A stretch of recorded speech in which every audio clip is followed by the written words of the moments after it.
Faith in the morning. Something good is going to happen to you today, so expect miracles.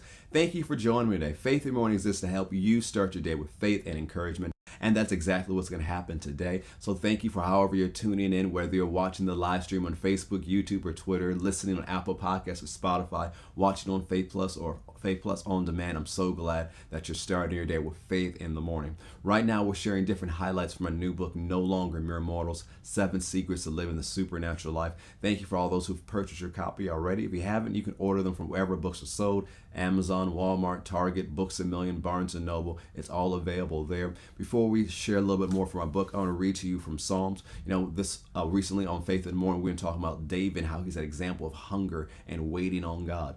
In Psalm 143, verse 6, David said, I spread out my hands to you. My soul longs for you like a thirsting land. So imagine a land that has been without rain for a significant period of time and is stricken with drought.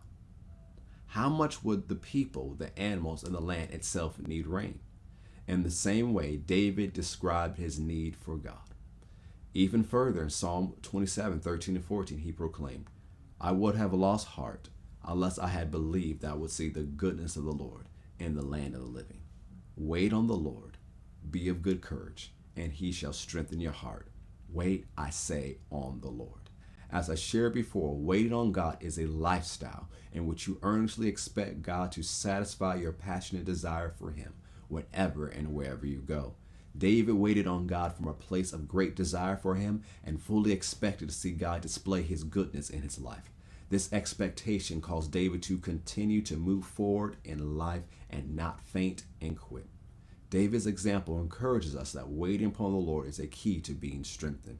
Waiting on the Lord was a powerful force for good in the life of King David. As he shared in Psalm 130, verse 5, I wait for the Lord, my soul waits, and in his word I do hope. Now, something else I want you to notice. As we conclude our look at David, it's good to remember that all of these verses about hunger and waiting on the Lord were written to music.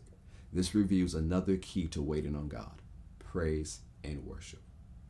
Praising and worshiping God is a way to keep our minds focused on him and keep our expectation in God. Leaders in the early church knew this to be true. We see that in Acts chapter 13. So as you go throughout your day, keep a praise song in your heart. Keep a worship song in your heart. Take time throughout the day to express your gratitude towards God.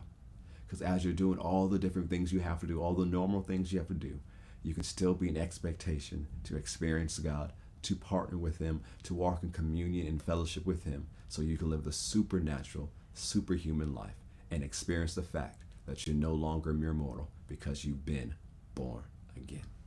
Thank you so much for joining me today on Faith in the Morning. If you haven't already, subscribe to us on YouTube, on Apple Podcasts, or Spotify. And if you haven't purchased my new book, No Longer Mere Mortals, 7 Secrets to Living the Supernatural Life, you can do so by going to fccj.com, Amazon, Barnes & Noble, Books A Million, Target, Walmart, wherever books are sold.